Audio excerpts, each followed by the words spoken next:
Sabayang ipatutupad ang mga programang kontra kahirapan ng National Anti-Poverty Commission o NAPC, katuwang ng lokal na pamahalaan.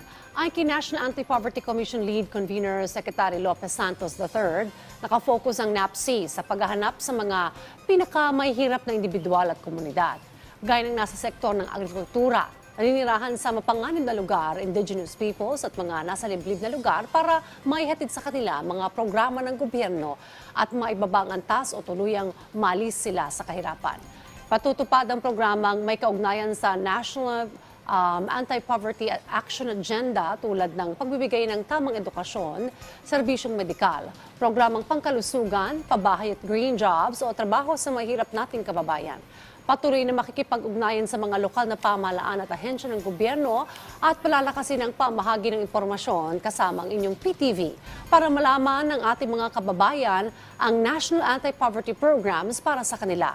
Sa Season 2 ng Aksyon Laban sa Kahirapan, tututukan ang mga nasa probinsya at highly urbanized cities.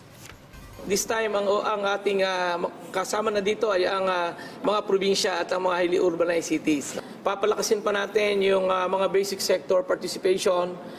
We are planning to have an annual National Sectoral Assembly. Pipilitin namin na magkaroon ng engagement ang mga basic sector sa lahat ng LDRRMCs.